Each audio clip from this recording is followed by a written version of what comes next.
Sebelumnya kita akan refresh dulu apa yang sudah menjelaskan sebelumnya. Secara garis besar ada 4 yang terdapat dalam cerpen. Jadi judul besarnya ide kreatif dan inovatif dalam cerpen. Kenapa disebut ide kreatif? Karena memang diminta atau seharusnya kamu yang punya ide, ya kan Mikael? Bukan hasil karangan orang lain. Itulah kenapa Mem bilang tadi kemarin buat cerpen yang hasil karyamu sendiri. Boleh mengarang Mem, silakan kau karang, tapi karanglah berdasarkan imajinasimu, berdasarkan ide kreatifmu. Siapa yang mau masuk hari ini? Kelvin. Hah? Kelvin. Oke, unsur membangun cerpen kemarin ada berapa? Ada apa? Ada? Dua. Apa unsurnya? Unsur intrinsik dan ekstrinsik. Oke. Justin, cerpen itu apa sih? Cerita pendek. Ya, cerita pendek. Yang lain, cerpen adalah karya sastra yang dapat dibaca sekali atau tidak terlalu panjang. Itulah cerpen. Jadi karya sastra bukan cerita pendek saja, tapi karya sastra ya yang berupa cerita pendek. Jenis cerpen ada berapa? 3. Berdasarkan hanya cerita dan berdasarkan tema dan isi. Masih ingat? Berdasarkan panjang ada? Berdasarkan kata ada? Ada berapa? 3. Yang pertama cerpen mini, terdiri dari 1000. Lalu yang kedua cerpen ideal, berapa kata? 3000 sampai 4000. Lalu cerpen panjang ya. Lalu ada cerpen panjang berapa kata? 4000 sampai 10.000. Ciri-ciri cerpen, ingat. 1. Terdiri dari 10 halaman. Nah, lihat catatannya. Yang kedua, habis dibaca sekali dulu. Yang ketiga, hanya ada satu konflik atau peristiwa yang menguasai cerita. Yang terakhir, ya, satu alur, ya kan? Ada alurnya, lalu tokohnya hanya singkat. Lalu unsurnya ada 2. Unsur apa aja? Ekstrinsik dan intrinsik. Intrinsik itu apa saja? Apa? Tema, amanat, latar, alur, sudut pandang dan penokohan. Lalu ekstrinsiknya nilai, latar belakang dan bahasa yang digunakan. Lalu secara yang kedua, kita membangun simpulan membangun cerpen. Ada hubungan antar unsurnya, ada pembangun cerpen itu sendiri. Lalu yang ketiga, struktur dan ciri kebahasaan cerpen. Termasuk kebahasan ini kemarin adalah salah satunya adalah kosakata dan gaya bahasa. Masih ingat gaya bahasa?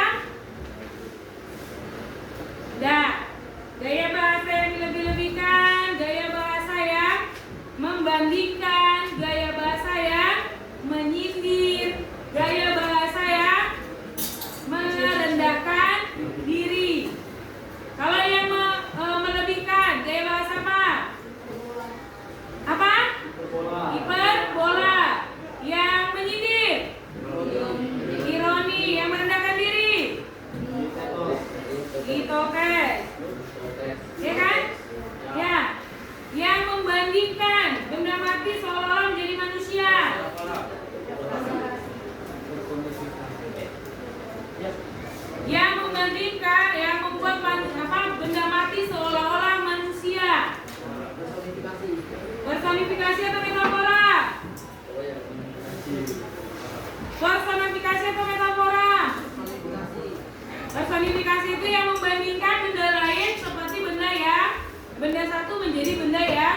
lain. Yang membandingkan benda mati menjadi benda hidup itu adalah metafora. Ya, atau dibalik? Ayo, mana catatan kalian? Personifikasi itu ya? Ya, melukiskan atau ya, melukiskan atau mengandaikan benda mati seperti manusia itu adalah personifikasi. Kalau metafora? Nah, membandingkan benda lain secara langsung. Lalu ada orientasi, komunikasi, dan resolusi. Orientasi itu apa? Pendahuluan. Komunikasi, masalah, dan terakhir penyelesaian. Resolusi itu adalah struktur dan ciri kebahasaan cerpen. Lalu penyusunan cerpen. Nah, di sini kemarin kita sudah belajar membuat cerpen. Saya nggak tahu kalian buat atau tidak, tapi kemarin seharusnya kalau boleh pulang kalau cerpennya sudah selesai. Berarti cerpennya sudah ada atau belum? Nah, nanti kita baca ya, kita tes. Kalau mau menyusun cerpen, ada 5 yang perlu kita lakukan. Nah, yang pertama kita tahu tema yang mau kita buat. Ada tema mau? Kemarin saya bilang temanya apa? Ada nggak? Bebas ya? Temanya bebas ya kemarin ya. Berarti ditentukan oleh masing-masing. Lalu pusat pengisahan, pusat ceritanya, kisahnya akan seperti apa? Oke? Lalu watak tokoh atau penokohan. Watak tokoh ada berapa? Ada berapa? Apa aja? Protagonis dan antagonis. Latar ada berapa? Nah, cerpen yang kamu buat kemarin ada latarnya nggak? Hah?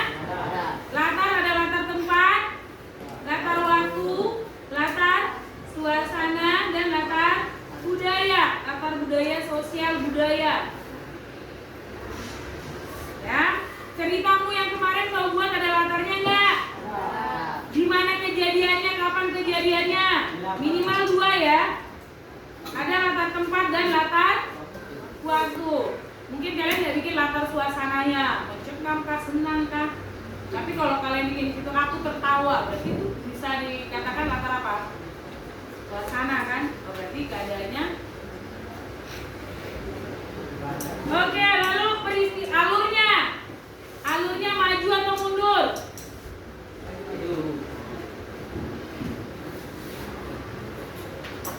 Alur maju. Kenapa alur maju? Kamu menceritakan cerita yang lalu atau menceritakan kisah yang sekarang sampai akan datang? Hah? Cerita yang kamu buat, cerita yang kemarin dari sekarang sampai yang akan datang, atau cerita yang sudah berlalu? Kalau yang sudah berlalu berarti pakai alur apa? Hah? Alur? Mundur. Itu kisahmu atau kisah orang? Sudut pandang orang keberapa?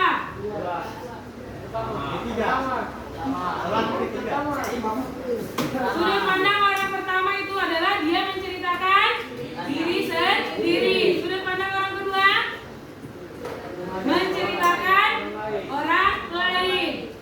Lalu sudut pandang orang ketiga menceritakan cerita yang diceritakan orang lain. Nah, ceritamu pakai sudut pandang orang keberapa? Ada yang pakai yang pertama? Ada yang kedua?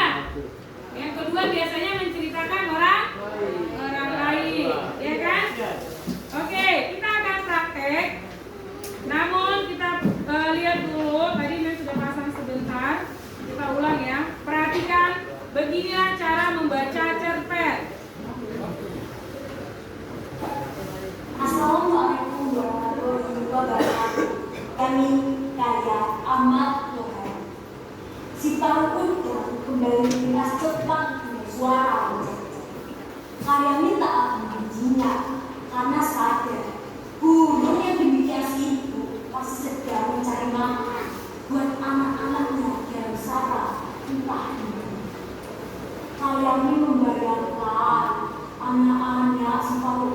yang sedang berumur emak dengan sarang yang dibangun dalam tanah di sebuah tebing yang Kelihatan nggak? angin kembali bertiup, daun-daun jati berterbangan, dan beberapa di antaranya jatuh akan permukaan sungai. Daun-daun itu selalu saja bergerak dan berlari. Jadi, kamu sudah tak mau makan, Min? Tanya Saidah ketika melihat kalian minum. Tidak, kalau kamu tak tahan dengan aku pun tak tega melihat kamu habis kena utang kamu dan kawan. Ya, Min, ya, tapi Saidah memutuskan kata-katanya sendiri karena kalian sudah berjalan jauh. Tapi Saidah masih sempat melihat kalian menatap kepalanya sambil tersenyum. Sambil menanggungnya berulang-ulang, artinya mengganjal tenggorokan yang tak berhasil didorongnya ke dalam. Diperhatikannya Kayami yang berjalan melalui lorong yang sepanjang sungai. Kawan-kawan Kayami menyeru-nyeru dengan segala macam soal campur. Tapi Kayami hanya sekali berhenti dan menoleh sambil melempar senyumnya. Sebelumnya di dalam panah sungai, mata kalian mendengar sesuatu yang bergerak pada sebuah ranting yang gantung di atas air. Oh, si para udang, punggung biru mengkilap, dadanya putih bersih dan parutnya merah sabar. Tiba-tiba, burung itu menukik menyambar ikan kepala emas hingga air bercipta. Dengan mangsa di paruhnya, burung itu melesat melintas para pencari batu, naik mendarat bergelangan dan lenyap di balik gunung padang. Ada rasa iri di hati kalian terhadap suatu udang. Tapi dia hanya bisa tersenyum sambil melihat dua keranjangnya yang kosong. Sesungguhnya kami tak tahu betul mengapa dia harus pulang. Di rumahnya tak ada sesuatu yang mengusik suara kruyuk dari lambungnya. Istrinya juga tak perlu dikhawatirkan. Oh iya, Kayami ingat bahwa istrinya memang layak jadikan alasan berpulang. Semalaman tadi, istrinya tak bisa tidur lantaran bisul di puncak pantai. Oleh karena itu, apa salahnya bila aku pulang buat menemani istri yang meriah? Kalian mencoba berjalan lebih cepat, meskipun keadaan secara ini banyak kunang-kunang yang hidup dalam rumah kami. Setelah melintasi dia, kalian melihat sebuah sebagai masak. Dia ingin membunuh karena pada buah itu mempunyai bekas kekayaan. Dirinya juga bersalah jajanan di tanah di sekitar pohon. Kalian membunuh gigi tahu dilemparkannya jauh-jauh, giginya seakan kena air tumbang oleh rasa bersalah yang masih mentah. Dan kalian terus berjalan. Telinganya mendingin karena kalian harus menembus tanjakan. Tapi tak mengapa, kalian dari tanjakan perlahan. Sebelum habis dari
menolong orang lapar di sana. Nah, sekarang sudah hari lahir. Aku tak mau bilang apa sulit. Kalian mendengar suara napas sendiri. Sama-sama, kalian juga mendengar tak jalan sendiri. Tapi kalian tidak lihat pipi sendiri yang mulai senyum. Senyum yang sangat baik untuk mewakili kisah dengan mendalam akan diri sendiri serta situasi yang harus dihadapinya. Sayangnya tak pernah menjadi marah kalau senyum kalian ini. Kau tidak aku yakin. Tidak, Pak. Sungguh tidak. Kalau tidak, kenapa kamu tersenyum-senyum? Hai, mana orang-orangmu? Kali ini kalian tidak hanya tersenyum, melainkan tertawa keras-keras dan keras sehingga mengundang 1000 lebah masuk ke telinganya, 1000 bunga masuk ke matanya, lambunya yang kelompok. Oke, itu adalah salah satu contoh yang dimana dia sedang bercerita cerpen, tapi dia menceritakan cerita orang lain. Dia menceritakan karya orang lain. Kalian bisa lihat bahwa dalam bercerita dia mengibaratkan dirinya menjadi tokoh-tokoh yang terlibat di dalam cerita itu sendiri. Nah, sebenarnya kalau kalian bikin cerpen, bikin cerita, kan tokohnya, penulisnya kan kalian. Seharusnya udah lebih mudah kan? Oke, seharusnya kan kalian yang memikirkan ini tokohnya ini mau nangis atau mau ketawa. Jadi bisa kalian ekspresikan sendiri. Oke, Mem kasih waktu 5-10 menit. Kalian baca teks kalian, lalu kita akan maju satu persatu. Ya, menceritakan seperti tadi yang ada di contoh. Ada ekspresinya, ada gerakannya sesuai dengan ceritamu. Boleh dipahami dulu, dibaca 5-10 menit. Mem kasih waktu baca cerpen yang kalian sudah buat masing-masing. Kita akan kita jeda rehat dulu ya. Mem kasih 5-10 menit. Setelah itu Mem akan panggil satu persatu. Boleh? Boleh. Oke. Adanya sebuah persahabatan. Jeffrey mempunyai seorang sahabat yang setia. Ia menemani dan memberi motivasi ketika duka dalam kehidupannya. Dan tidak jauh dari rumahnya, Diki sahabatnya setia yang Jeffrey tinggal di RT 16 dan Diki tinggal di RT 70. Namun belakangan ini Diki tidak mengunjungi ke rumah Jeffrey. Jeffrey kemana?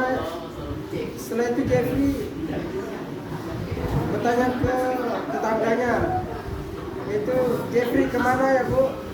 Biasanya dia main ke sini. Namun akhir-akhir ini dia tidak ke sini, kata Jeffrey. Jeffrey pun mengunjungi rumah Diki dan sampai 5 kali mengetuk pintu, tidak ada yang membuka pintunya. Lalu ia memberanikan diri bertanya kepada tetangganya. Tetangganya keberadaan Diki dan ternyata Diki sudah pindah rumah ke desa karena orang tuanya yang di PHK. Akhirnya keluarga Diki memutuskan untuk kembali ke desa sebagai petani. Dan Jeffrey pun tampak sedih karena kepergian Diki ke desa kembali. Ia sering melamun dan memikirkan sahabatnya Diki yang di desa. Jeffrey pun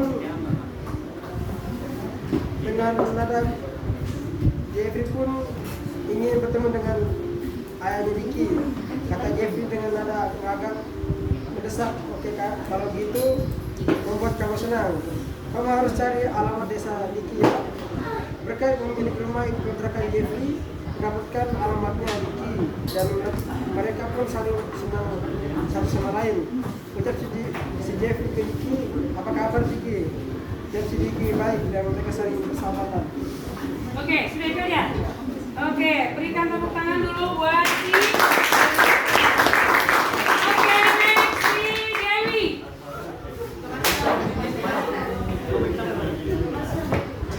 Dewi. Ayo Dewi. Mika. Ini buku kamu bagaimana ceritanya itu bukan? Turunkan bukumu. Wanita yang lagu Turunkan bukumu. namanya Ibu Lisa, seorang perempuan yang menjadi tulang punggung keluarganya. Setiap pagi dia akan mengenjot sepedanya menembus kabut dan udara pagi yang sejuk sungsung. Sudah hampir 5 tahun dia menyadap karet sendirian. Perkaranya sudah basi sekali. Kelima anak perempuannya semua yang masih belum tahu apa-apa, yang masih kecil-kecil harus ikut merasakan penderitaan. Lalu suaminya yang berbeda Lalu Loli suaminya yang berbadan berisi, memiliki kulit kuning langsat dan wajah yang rupawan itu, meninggalkan Ibu Lisa bersama kelima anaknya laki-laki yang tidak memiliki tanggung jawab untuk keluarganya, yang pergi meninggalkan istri dan anak-anaknya yang lebih mementingkan karirnya dan mencari keluarga yang baru. Sehingga tidak ada yang bisa dilakukan Bu Lisa selain banting tulang mencari uang untuk menafkahi anak-anaknya. Kelima anak gadisnya tumbuh besar, sedangkan Bu Lisa ia kering kerontang dalam malam-malam yang mengucuk kulit di tepi sungai Lematang ini. Dan dengan hati yang kuat dan tegar harus menghadapi penderitaan yang harus dijalani oleh Bu Lisa bersama anak-anaknya yang sangat dia sayangi, dan menjalani kehidupannya dengan penuh senyuman. Dia yakin bahwa dengan senyuman yang selalu ada padanya akan membuat anak-anaknya pun merasa bahagia. Terima kasih. Oke, tepuk tangan buat Lena. Silakan Liko maju.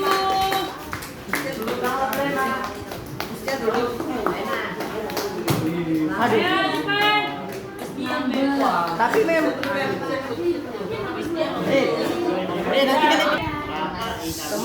teman berkulit hitam.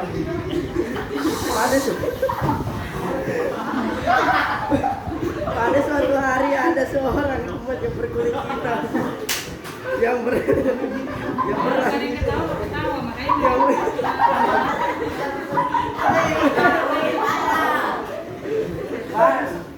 yang bernama Marcel, yang sering dijauhi dengan teman-temanku.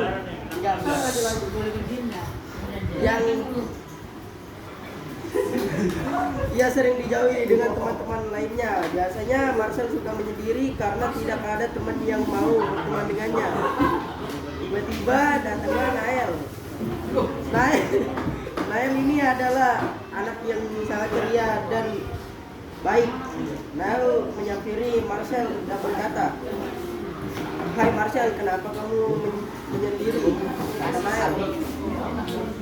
Kata Marcel, "Karena aku selalu dijauhi sama teman-teman. Dia melihat kulitku hitam karena mereka menghinaku." Kata Marcel. Kata Nael, "Ayo bermain di luar kelas bersama teman-teman." Kata Marcel, "Tapi mereka juga mau berteman dan bermain dengan aku." Kata Nael, "Ayolah Papa, nanti saya akan membantumu untuk berteman dengan mereka." Setelah mereka keluar pergi bermain bersama teman-teman, mereka bertemu dengan Glenn, Alvaro, Adit, dan Enoch. Mereka menghina Marcel karena kulitnya hitam. Kata Glenn, "Pergilah Marcel, kami tidak mau berteman denganmu." Nael marah dan mencelakai mereka karena mereka memandang orang dari kulitnya.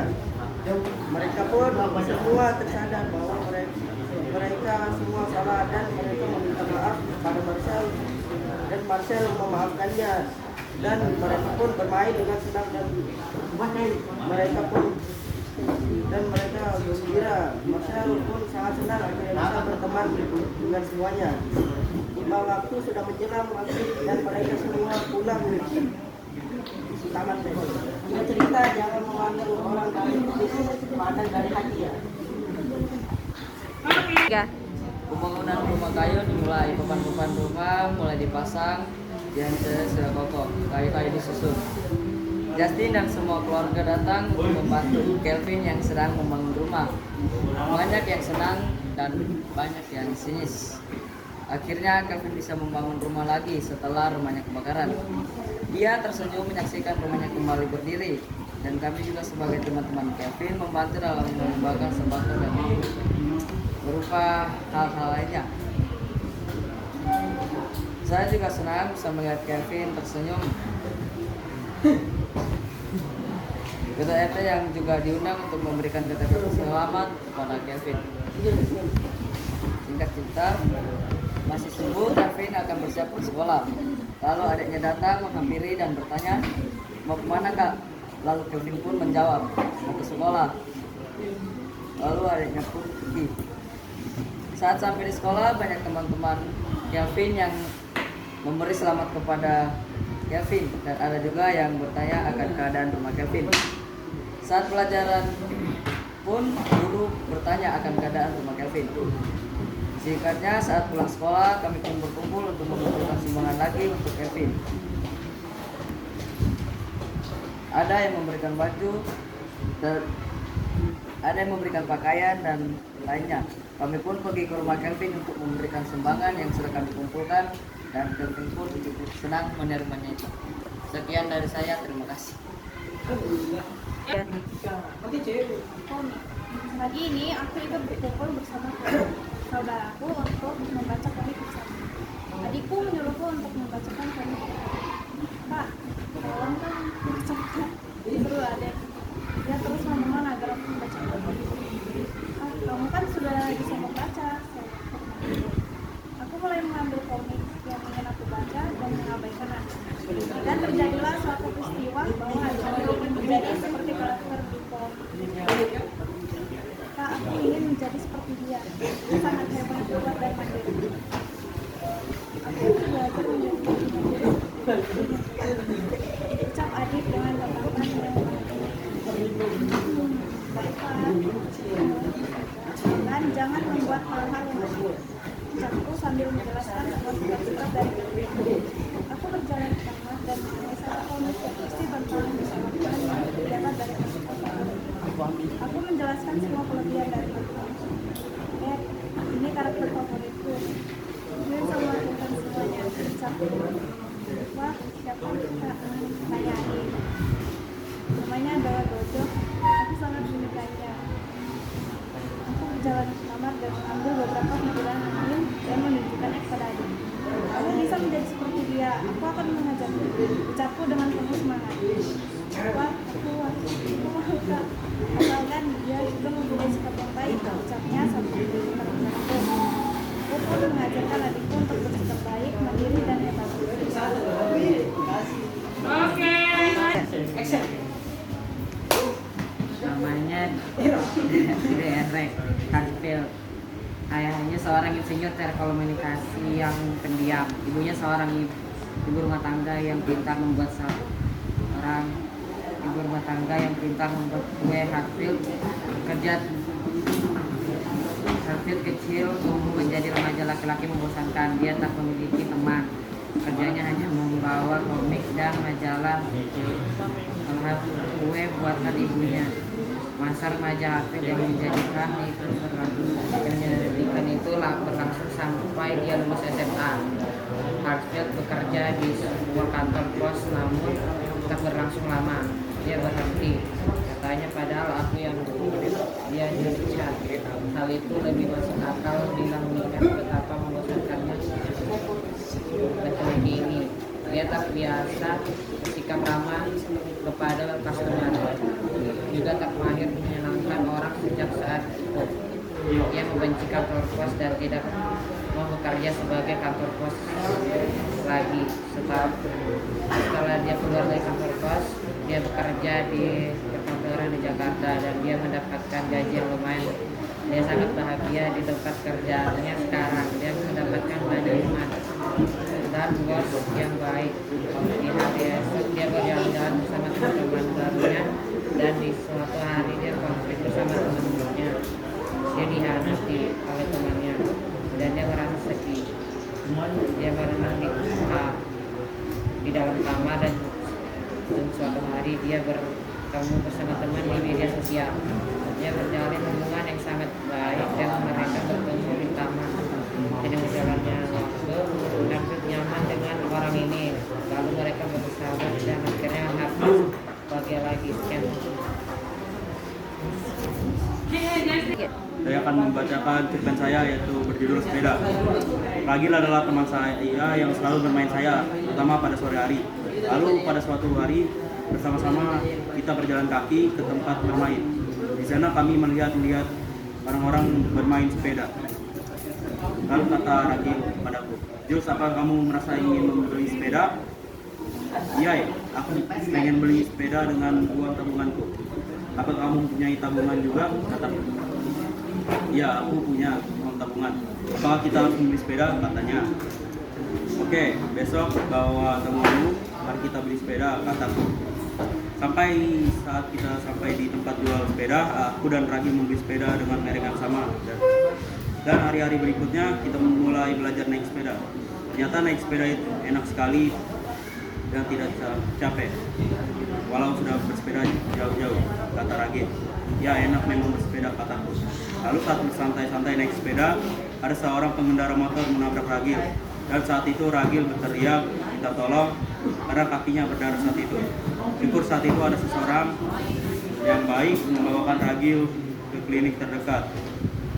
Hari berikutnya aku menjenguknya. "Ragil, apakah kamu merasa baikan?" kataku. "Ya, udah mulai meringankannya. Minggu depan kata dokter aku akan pulang ke rumah. Bagaimana sepedaku, apakah masih bagus?" kata Ragil. "Tidak, sepedamu rusak, rangkanya patah, mungkin kamu harus beli baru," kataku.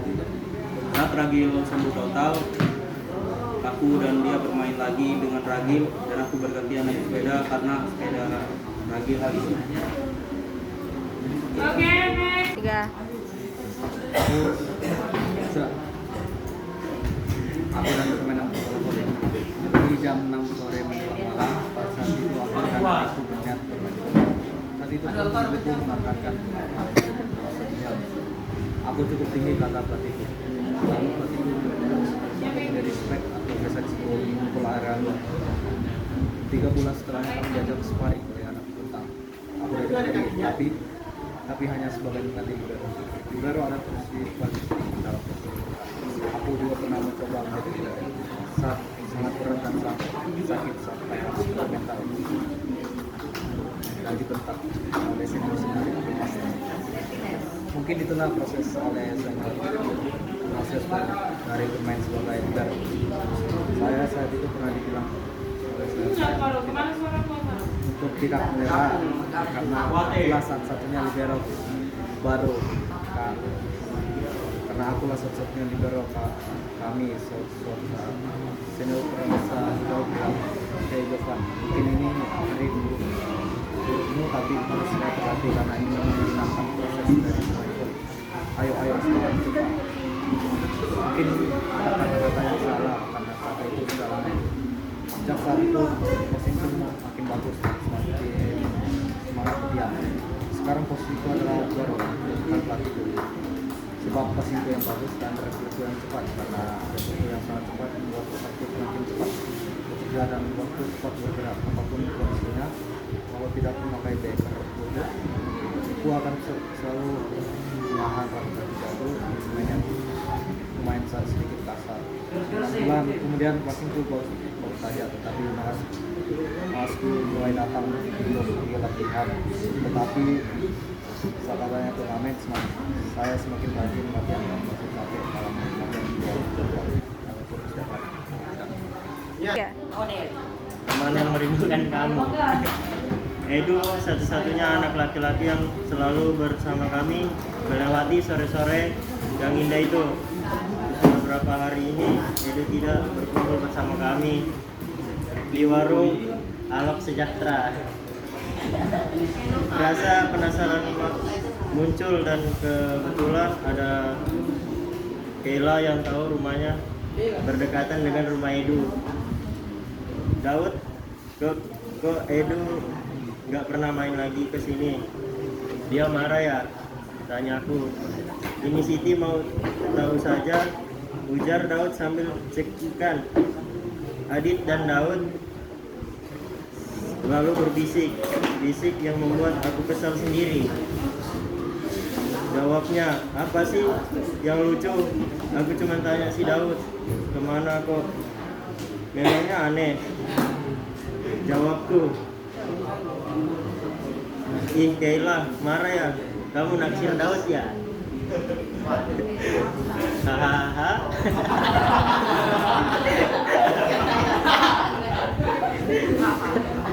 Kata Adit, mereka pun tertawa terbahak-bahak. Pada suatu hari Daud pergi meninggalkan sahabat-sahabatnya di sana.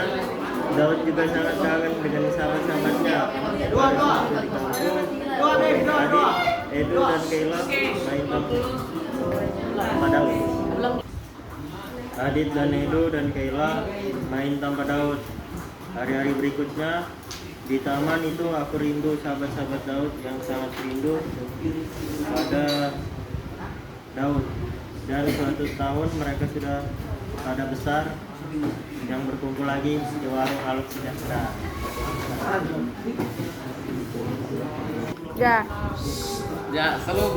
Kali saya akan cerpen yang berjudul Teman Pekawan. Ada. Pada suatu saat saya mempunyai teman yang awalnya pernah berkumpul dengan kami. Tapi semenjak dia mengenal cewek, dia jarang berkumpul dengan kami. Dia mengenal cewek itu berawal kegiatan sekolah. Singkat cerita mereka pun pacaran dan kawan saya pun mulai jarang berkumpul dengan kami. Kami pun bertanya padanya,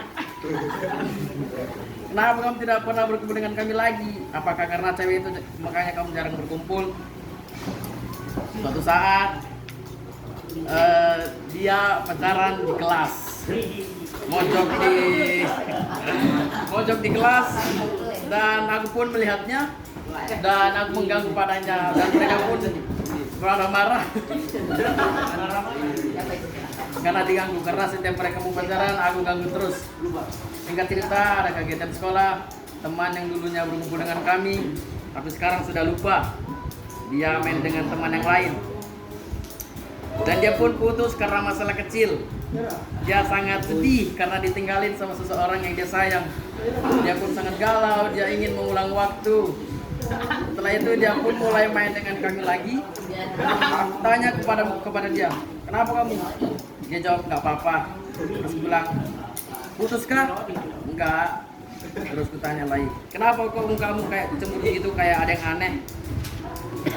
Dan kami pun semua ketawa karena dia bilang aku putus. Terus ada teman kami yang berkata, mana ini? Jangan pernah pacaran, karena pacaran jangan. Karena kita masih kecil, jadi jangan pacaran.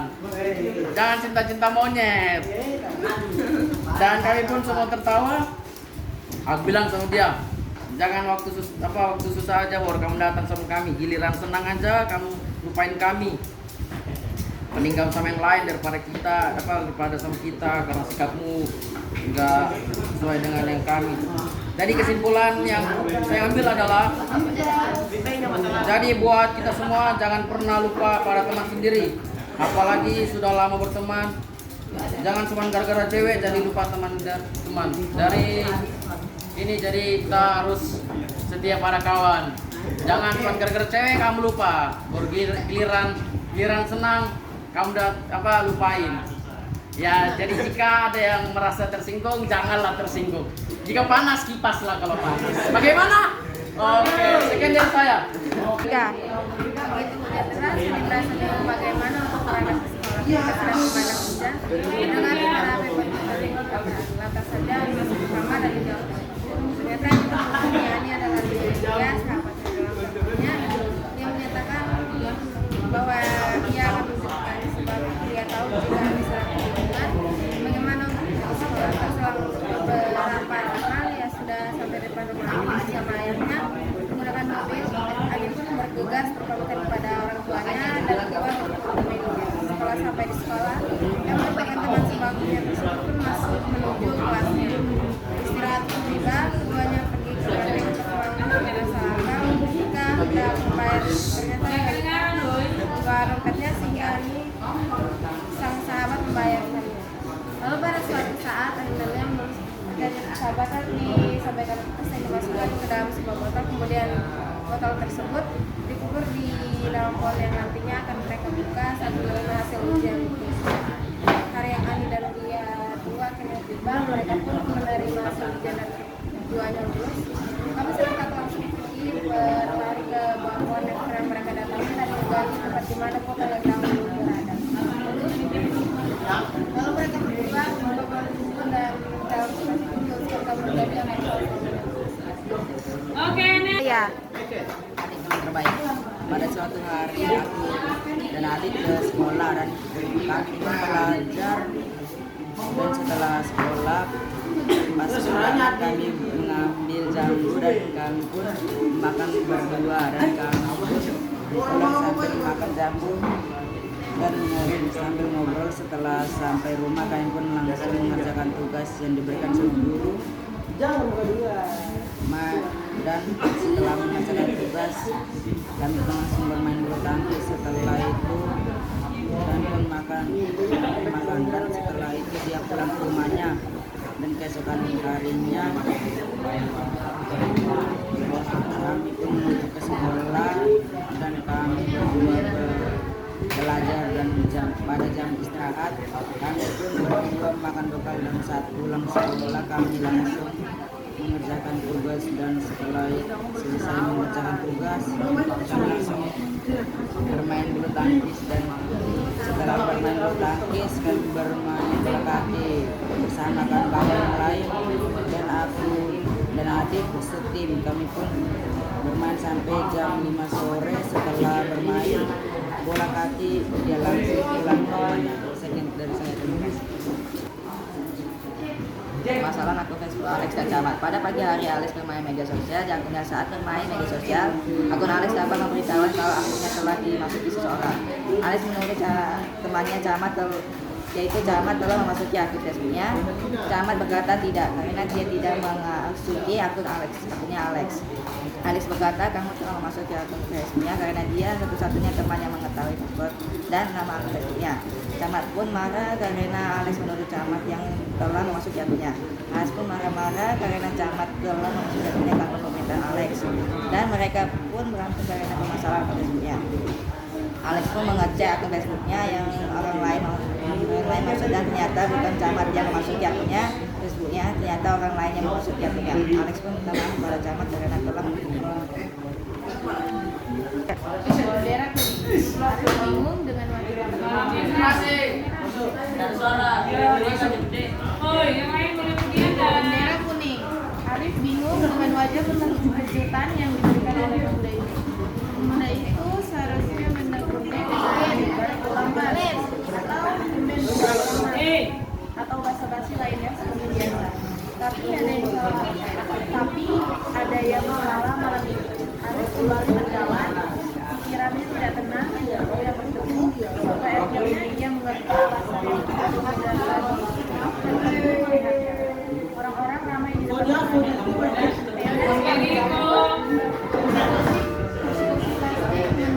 dan ada beberapa warna kuning yang dekat di mulutnya sedikit terbuka. Dia tidak lagi lagi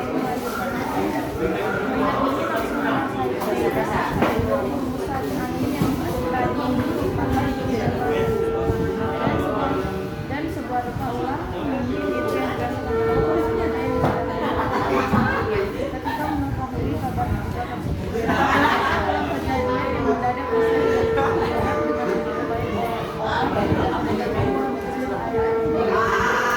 enggak masker. Suatu hari saya dan keluarga beramai-ramai di pantai tepatnya Teluk.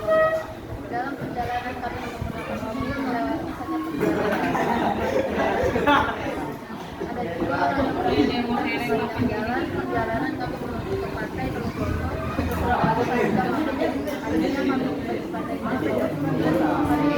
Ketika sampai di pantai, mama memesan makanan dari rumah.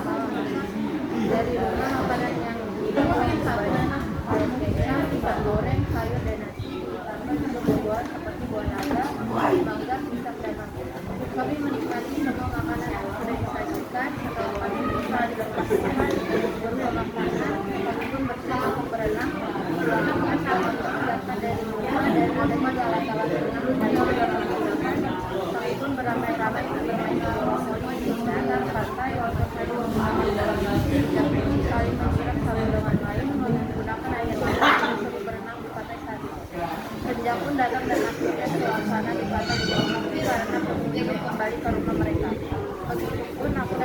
lalu kami bersiap untuk kembali ke rumah. Rupanya dalam perjalanan karena terlalu banyak berenang, akhirnya aku pun berani tidur di dalam laut. Akhirnya aku terbangun karena kami sudah sampai di rumah, dan setelah itu aku dan keluarga makan bersama karena kami makan. Lalu setelah makan bersama, aku dan keluarga ke kamar masing-masing untuk beristirahat. Jadi saya akan menceritakan cerita pendek yang saya buat sendiri. Intiku yang aneh, ayahku dan abangku sedang pergi ke ladang untuk menjaga padi yang sudah mulai berbuah. Sedangkan aku dan ibuku cuma berada di pondok untuk masak makan siang yang akan kubawa ke ladang. Dek, tolong bawakan bekal makan siang ayahmu dan abangmu ke ladang. Dan ibuku memanggilku. Iya, sudah. Oke, bawa bekal makan siang ayahku dan abangku dengan perlahan, soalnya ibuku memasak makanan yang berbuah. Sampainya di ladang, aku melihat ayahku saja, sedangkan abangku tidak terlihat. Ya, di mana abang? Ucapku sambil mendekati ayah. Oh, abangmu. Ya, ayah suruh untuk mengambil tulang di rumahnya Pak RT. Ucap ayahku sambil mengelak tangannya. Oh iya, ayah, aku mau pergi melihat ke sekitar ladang ini. Ucapku sambil melihat di sekitar. Ya nak, hati-hati, ucap ayahku. Oke ya, ucapku sambil berjalan menjauhi ayahku. Tiba-tiba ada dua warga yang berlarian menemui ayahku. Pak, ucap salah satu warga. Anak bapak dituduh menjadi maling, Pak. Ucap mereka dengan tergesa-gesa. Loh, kenapa? Bisa? Ucap ayahku. Aku yang baru kembali dari melihat pihak ladang pun terkejut. Kak, abang dituduh menjadi maling. Ucapku dengan ekspresi terkejut. Iya Pak, dia katanya dituduh mencuri obat tambahan di warung Pak Samri. Ucap dari salah satu warga. Ayo Pak, kita ke warung Pak Samri untuk menyelesaikan masalah ini. Boleh Pak, ayo Pak, ayo nak. Ucap ayahku sambil berjalan terpisah-pisah. Kami pun tiba di warung Pak Samri. Di sana abangku sudah digebuki habis-habisan oleh para warga. Ketika ayahku sudah meluruskan masalah ini, tiba-tiba aku terbangun dari tidurku. Ternyata itu cuma mimpi. Aku sebergegas menemui abangku dan ternyata dia tidak kenapa-napa. Bang, aku tadi mimpi abang bersama keluarga. Ucapku sambil menceritakan semua yang terjadi. Abangku cuma meresponnya dengan tertawa terbahak-bahak. Makanya dek sebelum kita pertanyaan ucap abang. Aku adalah seorang siswa yang bersekolah di Jawa. Aku tinggal dengan kakak perempuan yang macam. Biasanya kakak kecil kami sudah ditinggal dan kedua orang tua kami ditinggal. Orang tua kami tidak ingin berhubungan dengan semua dan kami dimakan. Jadi senang diizinkan Makanya buka maskernya. Masker.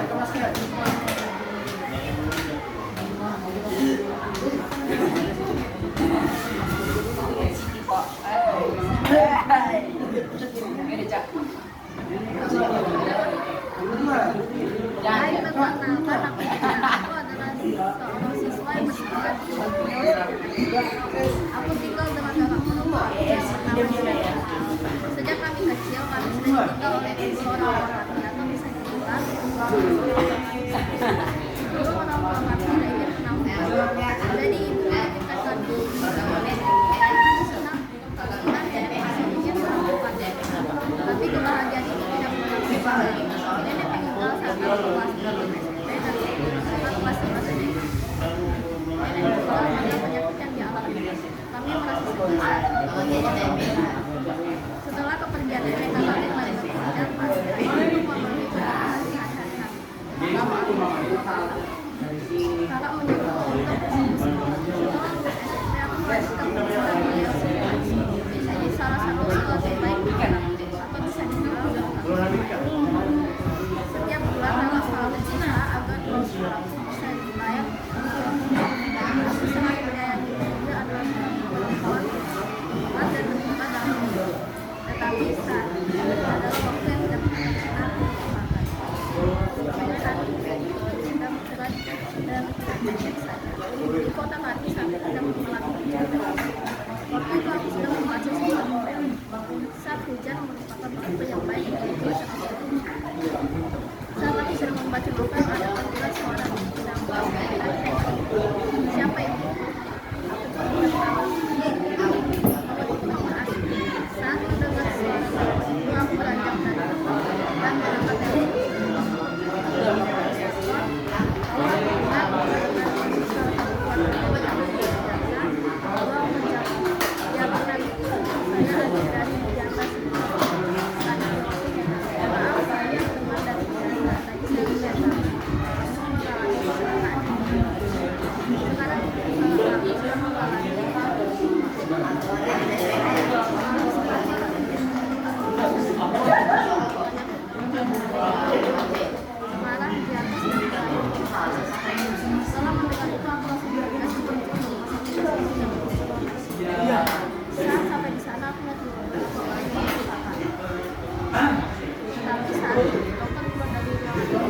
Bagaimana kalau kalian dengan keadaan kakak saya akan kondisi yang baik maaf tapi tidak semua anda tidak sama lagi sekolah asalnya maka selama ini aku hanya bergantung pada kakak aku sudah di kamar berjam-jam dari dan laki-laki ternyata ada aku mulai mencoba dan karena aku mulai sadar dan berusaha di sebuah desa terdapat 3 remaja bersahabat. Sejak kecil mereka sangat dekat. Ya, mereka bersama dan mereka ke sekolah bersama.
Sehingga mereka perpisahan. Tidak ada yang tidak baik dari suatu perpisahan. Tuhan pasti menitipkan makna yang belum kita sadari maksud di balik semua itu. Sama seperti kisahku dengannya yang harus kandas tanpa alasan yang kuat. Sudah hampir 1 tahun setelah dia pergi meninggalkanku di sini. Menurutku mungkin Tuhan menyelamatkan satu di antara kami berdua dari orang yang tidak baik. Meski aku yakin dalam hal ini tidak ada yang tidak baik di antara kami berdua. Mengingat dulu kami saling melengkapi satu sama lain. Pada hingga seperti hujan yang membasuh semua perih. Sepertinya kisah kita berakhir sampai di sini. Hujannya malam itu. Aku terdiam, bak tersambar petir. Mengingat sudah berapa jauh aku melangkah ke arahnya. Sudah berapa asa yang aku perjuangkan untuknya. Tapi sekarang dia memilih untuk mengakhiri semuanya. Aku pun termenung di sudut dunia ini. Getar lo.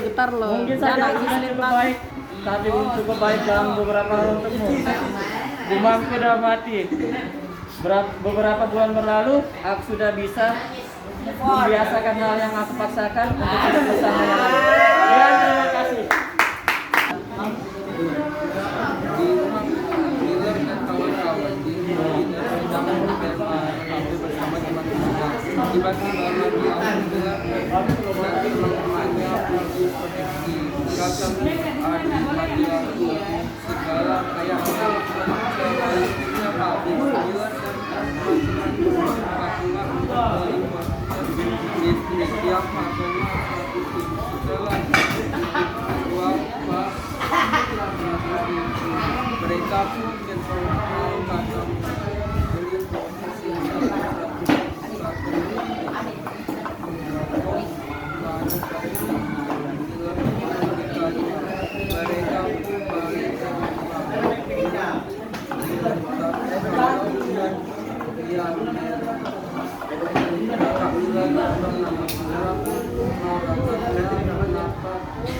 tidak menunggu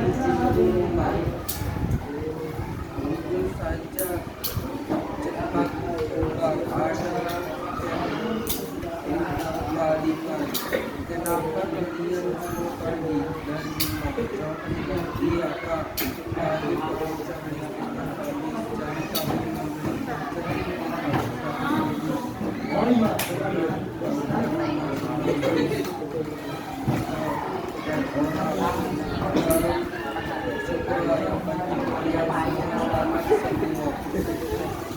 Dah.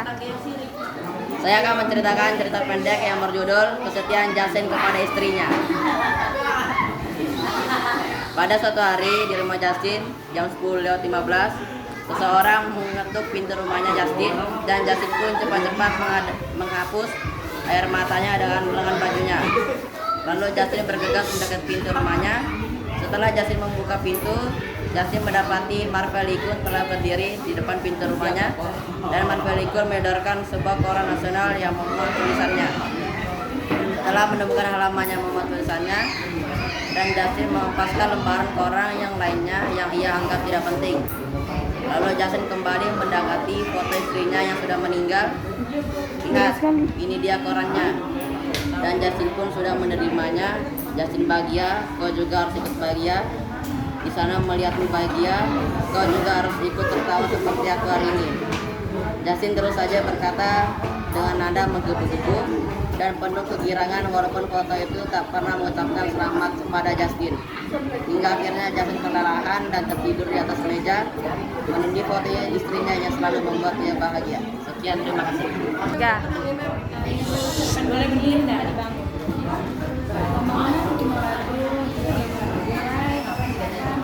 Rumah dibongkar, yang ada di Gunung,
Cepat, Mbak.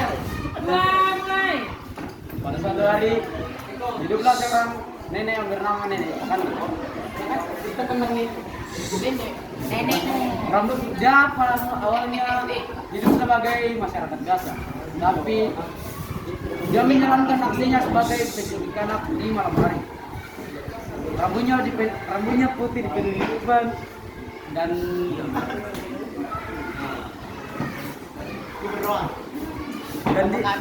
dia suka menculik anak yang berusia 7 bulan sampai 1 tahun. Dia dijuluki Nenek Pakande karena dalam Toraja mandi adalah makan, dan dia suka memakan anak-anak yang berusia 7 bulan sampai 1 tahun. Setelah beberapa kemudian, masyarakat di Sulawesi Selatan menyadari kehilangannya begitu banyak anak.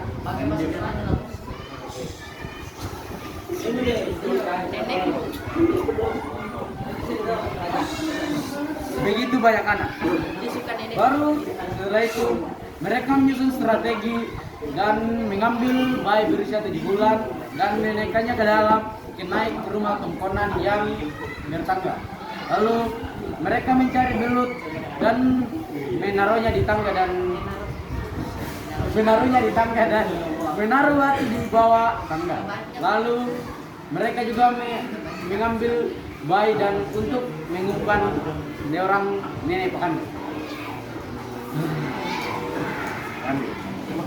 Setelah itu akhirnya nenek Pakande pun muncul dan mendengar suara tangisan bayi yang cuman rumah itu satu-satunya yang terang. Setelah itu nenek Pakande menaiki rumah dan masyarakat di sana sudah menyusun strategi. Nenek Pakande takut kepada seorang raksasa yang didapatinya. Lalu mereka mengambil kura-kura dan mengambil kura-kura sebagai umpan. Kalau itu tentunya raksasa.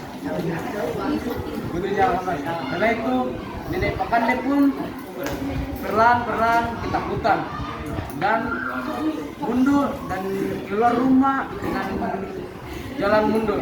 Lalu dia tidak sengaja menginjak belut yang sudah diletakkan di taman tadi dan dia meleset jatuh, akhirnya dibentur ke batu yang sudah disiapkan tadi dan mati.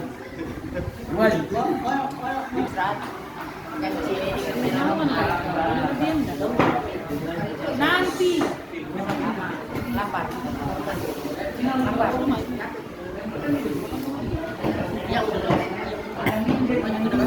Ya cepat, kakak mulai. Pagi semua. Siap. Saya akan membacakan cerita pendek tentang permasalahan game Camat dan Alex. Pagi hari Camat bermain game dengan Alex. Alex sangat bosan untuk bermain bersama. 5 menit lagi. Camat memutuskan untuk memainkan game baru bersama Alex. Namun nanti lama. Camat, bisa kita main game online dulu sama Alex. Camat pun berkata, game online terlalu berat dan sangat sekali untuk dimainkan. Sore hari jam 3:20, Camat tidak lagi bermain dengan Alex karena game Alex mengajak Camat bermain game, tetapi Camat menolaknya. Alex pun mengajak bermain bola berdua dan Camat pun mau bermain. Camat dan Alex pun bermain bola sampai malam. Kita mengambil aja dengan game untuk bersama agar hari ini kan Camat kita bisa bermain game bisa jadi kita bisa bermain bola. Jadi Camat bermain game Camat bermain game sekali dan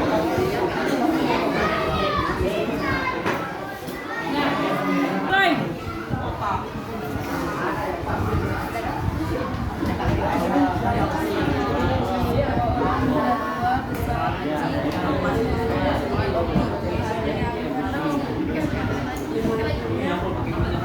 Tadi pagi, lain dari semuanya orang tidak bilang mengizinkan hati orang. Dia waktu muda, waktu menjadi dipilih pastor. Dia menganggap setelah dia harta yang dia bukan pajak. Sedangkan istrinya meninggal 12 tahun. Akhirnya dekat kepada anaknya laki-laki pulang si anak demikiannya akan tetapi karena terus akan turun dalam karena perubahannya karena ada menjadi istana sesuai dengan kerjaan misi yang pertama. Bilang kabar bahwa ada seorang api naik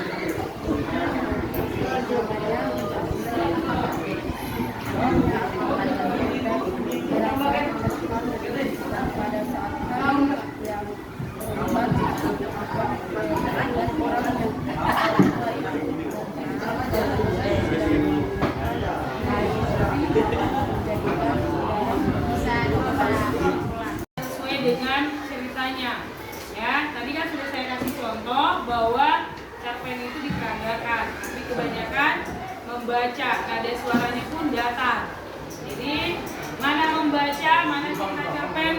pidato kalian samakan. Gak ada perbedaan, harusnya setiap tokoh itu diceritakan dengan nada yang berbeda. Hanya beberapa tadi di antara kalian ya kedengaran suaranya, yang lainnya hampir tidak terdengar. Ya, jadi berikut saya mau belajarlah untuk menceritakan. Kan itu kalian yang buat, harusnya cerita itu kalian sudah pahami, nggak perlu membaca, seharusnya kalian bisa ceritakan sendiri. Ya, tapi kebanyakan tadi saya lihat kalian membaca. Ya, jadi tidak ada yang bisa mencapai nilai yang maksimal. Oke, jadi demikianlah pelajaran kita. Coba lihat, cerpen adalah cerita fiksi. Namanya fiksi nyata nggak? Tidak. Itu karena kemarin kan saya sudah jelasin. Fiksi berarti itu hasil mengarang atau ide atau rekayasa. Ya kan Diki? Ini berdua dari tadi.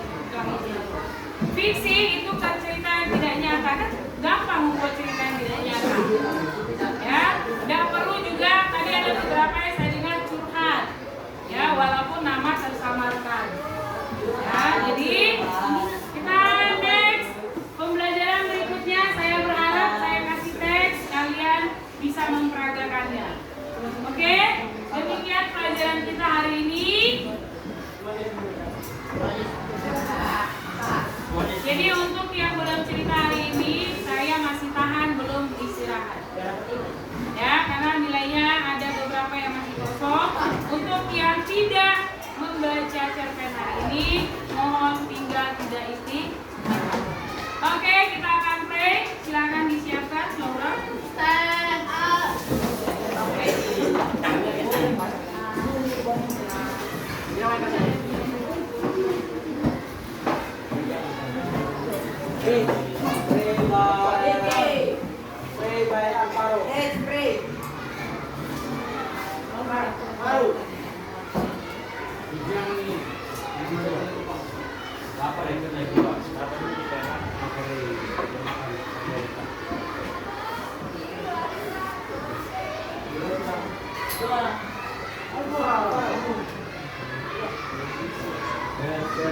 That's great.